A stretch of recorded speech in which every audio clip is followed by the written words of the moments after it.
नमस्कार दोस्तों, study with BPS में आपका स्वागत है। आज ये तीसरा लेक्चर है। 2 लेक्चर तक हम पढ़ चुके थे। अब अगला टाइप हमारा होगा योग से प्रश्न। इसमें भी कुछ प्रकार होंगे, जैसे कि प्राकृतिक संख्या के योग पर प्रश्न, दूसरा होगा वर्गों के योग पर प्रश्न, तीसरा टाइप हमारा आएगा घनों के योग पर प्रश्न और चौथा होगा भिन्नों के योग पर प्रश्न। और आज हम सिर्फ पढ़ेंगे प्राकृतिक संख्या के योग पर प्रश्न। क्या पढ़ेंगे? पहला पढ़ेंगे प्राकृतिक संख्या के योग पर प्रश्न।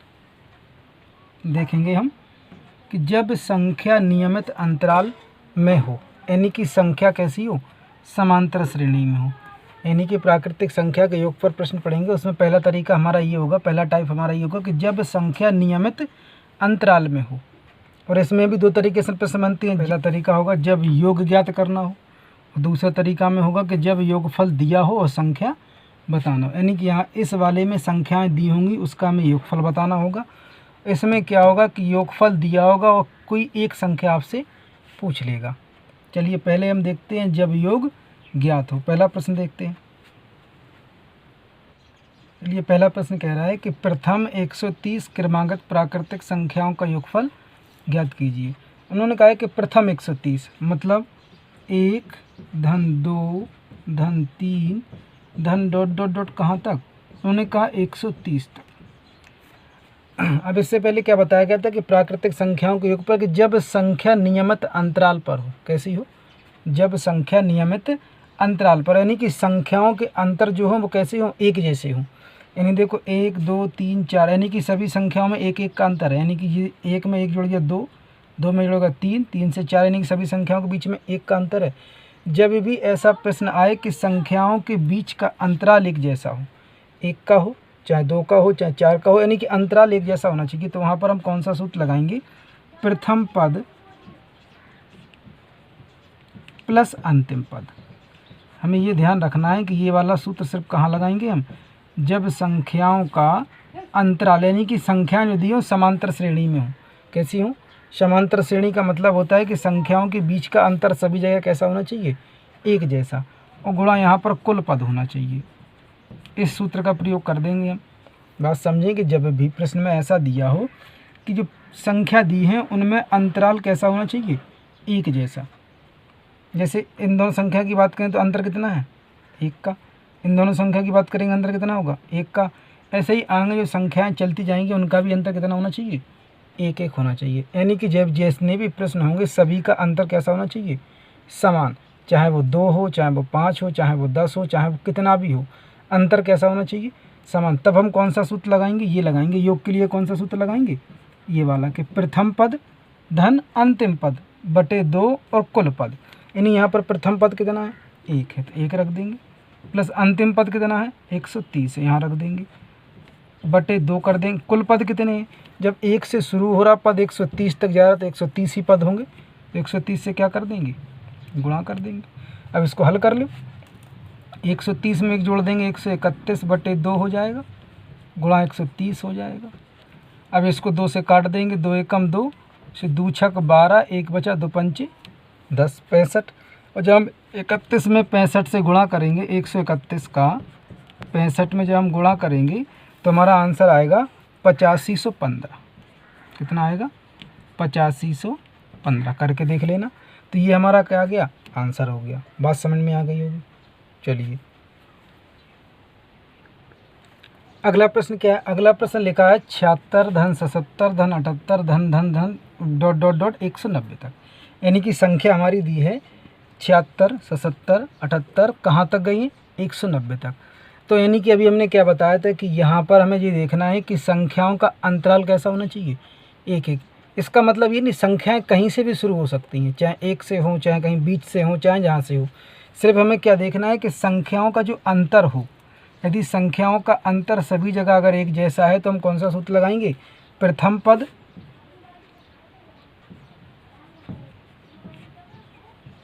प्लस का अंतिम पद बटे 2 और यहाँ पर कुल पद। इस सूत्र का यानी कि इस सूत्र का प्रयोग सिर्फ वहीं करेंगे हम जहाँ पर संख्याओं का अंतर समान हो। जहाँ पर संख्याओं का अंतर समान नहीं होगा तो वहाँ पर इसका प्रयोग नहीं करेंगे, उसके लिए अलग तरीका। चलिए जैसे आगे इसमें देखते हैं, तो प्रथम पद हमारा कितना है 76, अंतिम पद हमारा कितना है 190/2।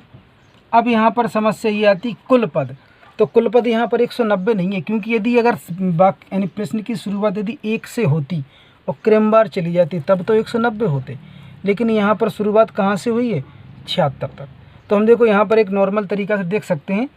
जैसे मान लीजिए हमारा प्रश्न अगर 1 से शुरू होता तो कितनी संख्या होती 190 होती, लेकिन 1 से शुरू होकर ना कहाँ से शुरू हुई है 76 से, यानी इसके पहले कितनी संख्याएँ थीं 75 संख्याएँ और थी। तो उन्हें क्या कर देंगे हम 75 संख्याओं को कम कर देंगे, तो कितना बचेगा 10 में से 5 गया 5, हासिल 8, हासिल 1 तो 8 हो गया, 1 बचा, यहाँ पर 1 बचा, यानी कितनी संख्या है 115, यानी कि 76 से लेकर 190 तक 115 संख्याएँ।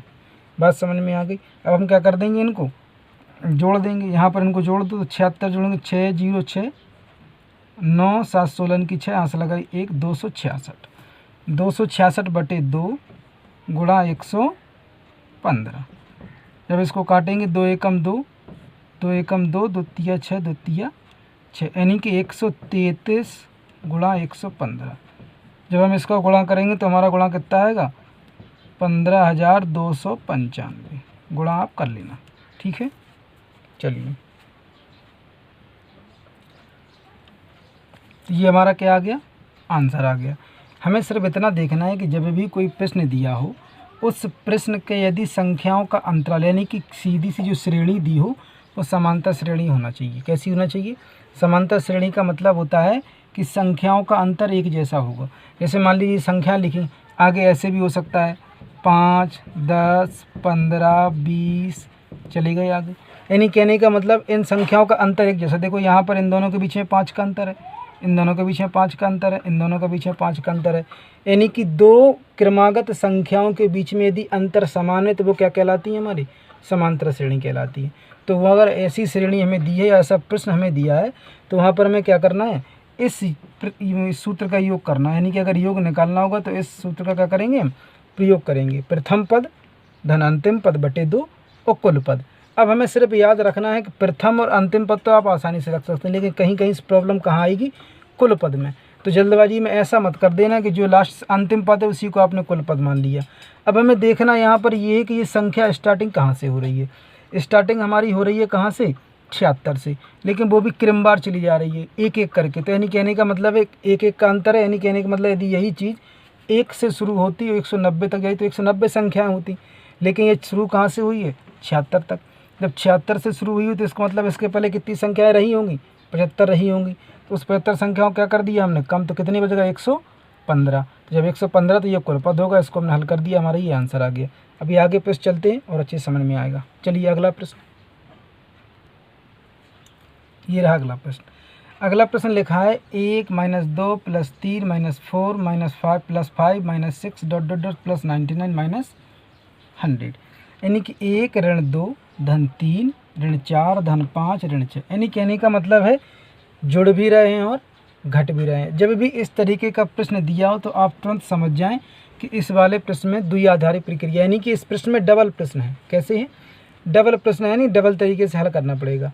अब ऐसे कि अगर सेम ऐसा ही प्रश्न तो इसको तो हम नॉर्मल तरीके से भी कर सकते हैं, सीधे सिंपल मेथड से देख सकते, यानी कहने का मतलब है इसे अगर दो प्रक्रिया भी नहीं लगाएंगे तब भी इसका हम आंसर निकाल सकते हैं। कैसे निकाल सकते हैं, जैसे मान लीजिए यहाँ पर दिया है 1 से लेकर संख्याएँ कितनी है 100 तक, ये तो क्लियर है 100 तक। अब कुछ जुड़ रही हैं कुछ घट रही हैं। अब हम यही प्रक्रिया जैसे यहाँ पर दिया है, अगर हम देखें कि 1 - 2 जोड़े में संख्या हमने यहाँ ले ली और जोड़े में संख्या हमने यहाँ ले ली, जोड़े में संख्या हमने यहाँ ले ली, और अगर हम जाकर पूरे 100 तक की बात करें तो यहाँ पर अगर लेंगे तो कितने जोड़े बनेंगे 50 जोड़े बनेंगे। कितने जोड़े बनेंगे 50। हमें जोड़ा क्यों लिया कि हमने देखा कि इन दोनों को जोड़ा लेंगे, इन दोनों को जोड़ा लेंगे, इन दोनों का यानी जो ऋण ऋण वाले हैं उनको हमने एक साथ में ना करके क्या कर दिया, पहला और दूसरा, पहला और दूसरा, ऋण धन ऋण धन ऋण धन। यानी अब देखो यहाँ पर ये धन बचा, ये धन बचा, यानी यहाँ पर सब क्या बचेगा, धनी धन बचेगा। तो कहने का मतलब है इनको हम क्या करते जाएंगे, हल करने का प्रयास करते हैं। देखते हैं कि 1 में से 2 गएगा तो कितना बचेगा नहीं जाएगा तो 2 में से 1 तो ऋण का 1 बचेगा। यहाँ पर 3 में से 4 नहीं जाएगा तो 4 में से 3 जाएगा तो यहाँ पर भी क्या बचेगा, ऋण बचेगा। और इसको यहीं हल करेंगे तो यहाँ पर भी क्या बचेगा, ऋण 1 बचेगा और यहाँ पर भी ऋण 1। तो यानी कि सिंपल सी बात हमें ये समझ में आई है कि हमने देखा कि संख्याएं हमें दी गई थी द्वि आधारी पर, यानी 2 प्रश्न इसमें थे। तो हमने इसको क्या किया कि हमने देखा कि जिनकी हम जोड़ा यदि बनाते हैं तो सभी जोड़ों में -1 आंसर आ रहा है। कितना आ रहा है, हमने देखा कि इन दोनों में देखा तो ऋण 1 आया, इन दोनों में देखा तो ऋण 1 आया, इन दोनों में देखा तो ऋण 1 आया, और सभी के बीच में क्या है, यहाँ पर धन है। क्या है, धन है। तो यानी देखा हमने 1 से लेकर 100 तक कितने जोड़े बनेंगे, 50 जोड़े बनेंगे। जब 50 जोड़े बनेंगे तो 50 ऋण होंगे कि नहीं होंगे, यानी कि 50 बार ऋण 1 को हमें जोड़ना पड़ेगा। कितनी बार, 50 बार ऋण 1 को हमें जोड़ना पड़ेगा। तो कितना आएगा, ऋण का 50। ये तो एक सिंपल यानी कि साधारण सी बात हो गई। लेकिन प्रश्न में कैसे करना है हमें, प्रश्न में हमें ऐसे नहीं करना है। प्रश्न को क्या लिखेंगे, प्रश्न हमारा था यहाँ पर जो तरीका होता है उस तरीके से हमें कैसे करना। मान लीजिए यहाँ तो सरल था तो हमने नॉर्मल तरीके से कर लिया। मान लीजिए आगे ऐसा ना आया, कोई दूसरा तरीका आ गया तो उसको कैसे करेंगे। चलिए तो हम देखते हैं कि जो ऋणात्मक संख्या हैं उनको अलग कर देते हैं और धनात्मक संख्याओं को अलग कर देते हैं। हमने देखा कि देखो 1 3 5 7 यानी कि ये विषम है, विषम संख्या प्लस की दिख रही हैं और सम संख्या हमें ऋण की दिख रही हैं। देखो 1 3 5 7 99 ये सभी क्या है, हमारी विषम संख्याएं जो कैसी हैं, धनात्मक है। और जो ऋणात्मक हैं वो कैसी हैं, सम संख्याएं। तो पहले क्या करेंगे, हम विषम संख्याओं को बाहर निकाल लेंगे। तो कैसे आएगा, 1 धन 3 धन 5 धन ... धन 99। ये तो हमारी क्या हो गई, विषम संख्या। अब यहाँ पर जो सभी संख्याएं कैसी हैं, ऋणात्मक हैं, वो भी कैसी हैं, सम है। तो जब सभी संख्याएं ऋणात्मक है तो ऋण को हम कॉमन ले सकते हैं। क्या कर लेंगे, ऋण को कॉमन ले लेंगे तो क्या बचेगा यहाँ पर, 2 धन का 4 धन का 6 धन का ... क्या बचेगा, 100। अब ये थी तो ऋणात्मक लेकिन हमने ऋण ले लिया कॉमन, तो सभी कैसे होगा, धनात्मक। तो देखो एक प्रश्न हमारा ये बन गया और एक प्रश्न ये बन गया। सभी संख्या हमें 1 से लेकर 100 तक कितनी थी, 100 थी। तो 50 हमारी सम हो गई और 50 विषम हो गई और 50 क्या हो गई, सम हो गई। देखो 100 संख्या हो गई, 50 हमारी विषम हो गई, 50 हमारी सम हो गई। तरीका वही है, देखो सभी के अंतराल वही है, 1 3 5 7 9, 2 का अंतराल यहाँ पर है, 2 का अंतराल यहाँ पर है। तरीका वही होगा, जब अंतराल एक जैसा होगा तो प्रश्न क्या लगाएंगे, प्रथम पद मतलब 1, अंतिम पद 99 बटे 2 और कुल पद कितने हो गए, 50। इस तरीके से हल हो गया। यहाँ माइनस, यहाँ पर प्रथम पद कितना है, 2 और यहाँ पर अंतिम पद कितना है, 100। दोनों को जोड़े के क्या कर देंगे, बटे 2। कुल पद कितने हैं हमारे, 50।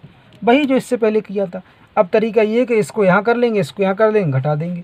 तो ये जोड़ेंगे, 1 में 99 कितना रहेगा, 100। 100 बटे 2 गुणा 50। जब काटेंगे तो कितना हो जाएगा, 50। तो यहाँ पर कितना हो जाएगा, 2500 माइनस यहाँ पर कितना हो जाएगा, 102 बटे 2 गुणा 50। काटेंगे तो कितनी बार कटेगा, 51 बार। तो 51 में क्या कर देंगे, यहाँ पर हम जब 51 में 50 से गुणा करेंगे तो 0 तो जाएगा। 5 एकम 5 5 25 2550 आ जाएगा। अब ये देखा कि ये 2500 है, ये 2550 है। 2550 कैसा है, बड़ा है हमारा। तो 2550 में से हम क्या करेंगे, लगता है आ नहीं रहा है, चलिए थोड़ा इसको इधर लिख लेते हैं, यानी यहाँ तक तो दिखाई दे गया। चलिए यानी कि इसको यहाँ लिख लेते हैं आगे। तो यहाँ पर कितना आ गया हमारा, यहाँ पर हमारा आया था 2500 माइनस का यहाँ कितना आया था 2550। तो देखो ये वाली संख्या छोटी है, ये वाली संख्या बड़ी है। तो 2550 में से 25 घटा देंगे तो कितना बचेगा, ऋण का 50। चलिए एक बार देख लेते हैं, यानी कि यदि ऐसा प्रश्न दिया हो तो हमें क्या करना है, पहले तो हमें कि नॉर्मल तरीके से देख लेते हैं कि हल हमसे हो रहा है कि नहीं हो रहा है। तो हमने देखा कि इन दोनों सभी संख्याओं के बीच में एक एक का अंतराल यदि हम जोड़ा बना लेते हैं तो एक का ही अंतराल रहेगा, क्योंकि दूसरी संख्या से पहली घटाएंगे, इससे फिर दूसरी पहली घटाएंगे, इससे फिर पहली घटाएंगे। जब हमने देखा कि सभी का एक एक ऋण आ रहा था तो हमने देखा 50 जोड़े बनेंगे, तो यानी कि 50 ऋण आएगा। तो हमारा आंसर सीधा ऋण का बचत कितना आ गया था, 50। लेकिन मान लीजिए ऐसा प्रश्न ना आकर कोई तरीका दूसरा आ गया, जैसे वहाँ पर ऐसा प्रश्न ना कर पाए हम, तो हमने देखा कि संख्याएँ यहाँ पर जो तरीका है मैथमेटिक्स में, ये प्रश्न लिख लिया। इसमें हमने देखा कि कुछ धनात्मक हैं और कुछ ऋणात्मक हैं। धनात्मक को हमने अलग कर लिया, ऋणात्मक को हमने अलग कर लिया। लेकिन ये सभी ऋण की थी तो मैं ऋण क्या ले लिया, कॉमन ले लिया। जब ऋण कॉमन ले लिया तो ऋण यहाँ पर आ गया, बाकी सभी धनात्मक हो गए। तो प्रश्न हमारा वही बन गया है, ये एक समांतर श्रेणी बन गई। या कह सकते हैं विषम संख्याओं की श्रेणी, ये सम संख्याओं की श्रेणी बन गई। तो यहाँ पर देखा कि सभी का अंतराल एक जैसा है, सभी में 2 2 का अंतर है, यहाँ भी 2 2 का अंतर है। तो जब भी सब वो अंतर एक जैसा रहेगा तो हम क्या करेंगे, प्रथम पद धन अंतिम पद बटे 2 और गुणा की कुल पद। तो प्रथम पद हमारा 1 था, अंतिम पद हमारा 99 था, बटे 2 कर दिया और कुल पद कितनी है 50। 50 क्यों है, क्योंकि 1 से लेकर 100 संख्याएँ थी। तो 100 थी तो हमारी कुछ थी विषम कुछ थी सम, तो यानी कि 50 हमारी विषम निकली थी, 50 सम निकली थी। तो यहाँ पर कितना आ गया, ये 50 हो गया। इसको हल कर दिया, कितना आ गया 50। चलिए आगे देखते हैं अगला प्रश्न। अगला प्रश्न कह रहा है कि 40 के प्रथम 45 गुणजों का योगफल ज्ञात कीजिए। क्या कह रहा है कि 40 के प्रथम 45 गुणज, प्रथम 45 की बात कर रहा है तो हमें यही याद रखना है कि प्रथम 45 गुणजों का योगफल हमसे पूछ रहा है। तो सबसे पहले तो हमें ये पता होना चाहिए कि गुणज होते क्या हैं। गुणज को हम कहते हैं अपवर्त। क्या कहते हैं, अपवर्त। अगर अपवर्त भी समझ में ना आए तो आप एक तरीके से हम कह सकते हैं पहाड़ा। क्या कह सकते हैं, पहाड़ा। जैसे मान लीजिए अपवर्त होते क्या, सीधी से मतलब जैसे कोई पहाड़ा होता है। अगर हम आपसे कहें कि 5 के अपवर्त बताइए, तो कहने का मतलब 5 के पाड़े से जो जो संख्याएं कटेंगी वो 5 के अपवर्त होंगे। सीधी सी भाषा में समझ सकते हैं, उसने हमसे कहा गुणज। तो सबसे पहले तो बात यही आती है गुणज होता क्या है। गुणज मतलब अपवर्त। अब अपवर्त गुणज हमें दोनों समझ में नहीं आया तो हमसे एक तरीके से कह सकते हैं पहाड़ा।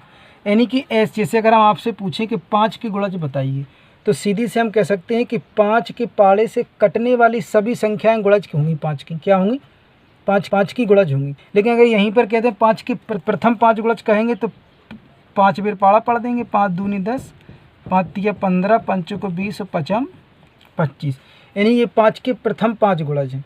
तो गुणज का मतलब सीधा सा इतना है, इतना समझना है कि जब भी गुणज की बात कहेगा तो उस संख्या से जितनी भी संख्याओं कट जाएंगी वो उस संख्या क्या हो जाएंगी, गुणज हो जाएंगी।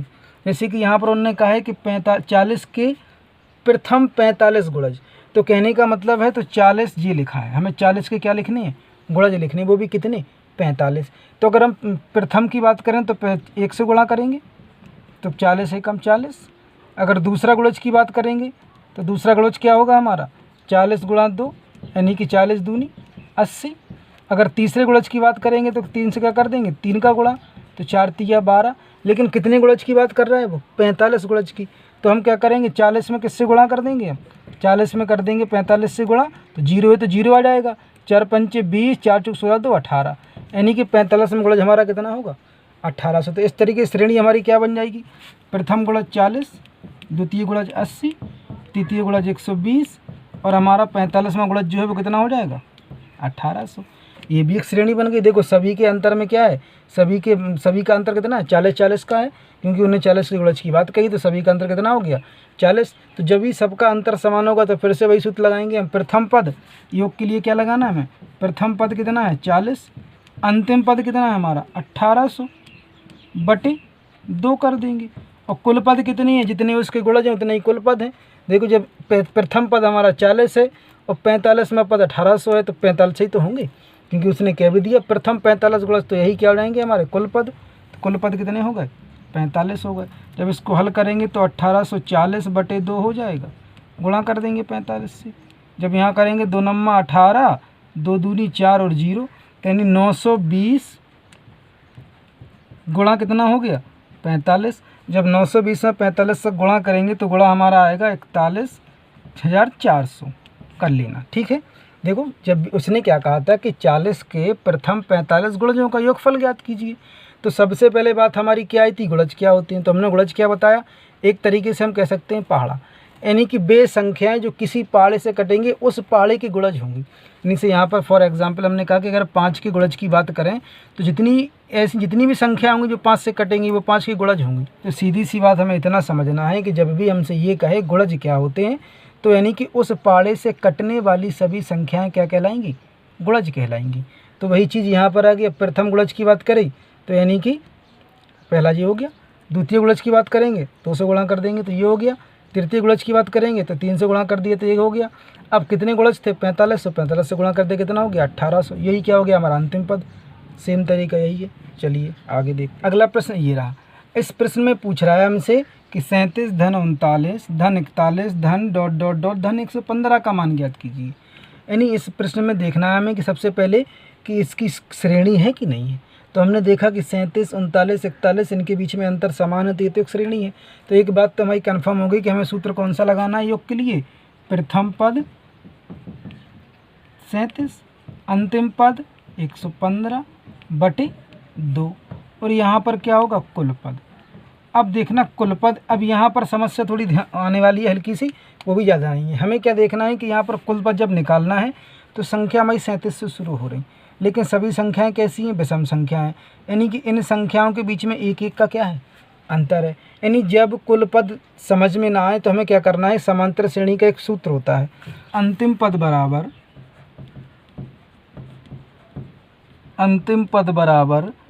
प्रथम पद प्लस कुल पद -1 इंटू सर्वांतर।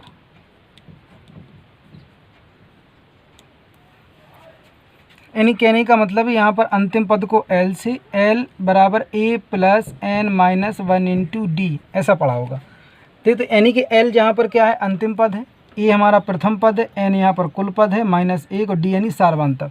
सार्वंतर मतलब कि इन संख्याओं के बीच में कितना अंतर उसे कहते हैं सार्वंतर। तो अंतिम पद हमारा कितना है 115 है, प्रथम पद हमारा कितना है, A मतलब प्रथम पद कितना है 37 है, प्लस n हमें निकालना है यानी कुल पद -1, d कितना है हमारा, इन दोनों के बीच में कितना अंतर है 39 में 2 का अंतर, तो यहाँ कितना हो जाएगा 2। इसको हम कर लेंगे हल, तो 115 इसको यहाँ पर लेंगे तो कितना हो जाएगा -37 बराबर n - 1 इंटू डी। जब घटाएंगे 15 में 7 गया 8 बचेगा, हासिल कितना हो जाएगा 4, तो 7 4 11 कितना बचा हमारा 78 बचा। तो 78 बराबर n - 1 इंटू 2 यानी कि 2। अब 2 को यहाँ लाएंगे तो यहाँ चले जाएगा बटे में, यानी 2 से काट देंगे, ये तो 2 तिया 6 2 नम्मा 18 39 हो गया। तो जब 39 हो गया तो 39 बराबर n - 1 को यहाँ लाएंगे तो प्लस में हो जाएगा, तो 39 प्लस का 1 n हो गया तो 40, n बराबर 40। यानी कुल पद कितने हो गए, कुल पद हमारे हो गए 40। जब कुल पद हमारे 40 हो गए तो यहाँ पर हम रख देंगे, तो यहाँ पर जोड़ देंगे इनको 7 5 12, यहाँ से लेख हो गया कितना हो जाएगा 2 3 5 152/2 गुणा कुल पद 40। जब कुल पद 40 हो गए तो यहाँ पर कर देंगे 20 बार कट जाएगा यहाँ पर, और 152 में क्या कर देंगे हम 20 से गुणा कर देंगे, 0 2 दूनी 4 2 5 10, तो 2 1 3 कितना आ गया 3040। समझ में आ गया होगा। चलिए आज के लिए इतना ही, बाकी कल मिलते हैं नेक्स्ट वीडियो में। अगर वीडियो पसंद आया हो तो लाइक करें, चैनल को सब्सक्राइब करें। यदि इस टॉपिक में कोई भी समस्या हो तो कमेंट करके पूछ सकते हैं, उसको हम अगले वीडियो में आपको बता देंगे। धन्यवाद।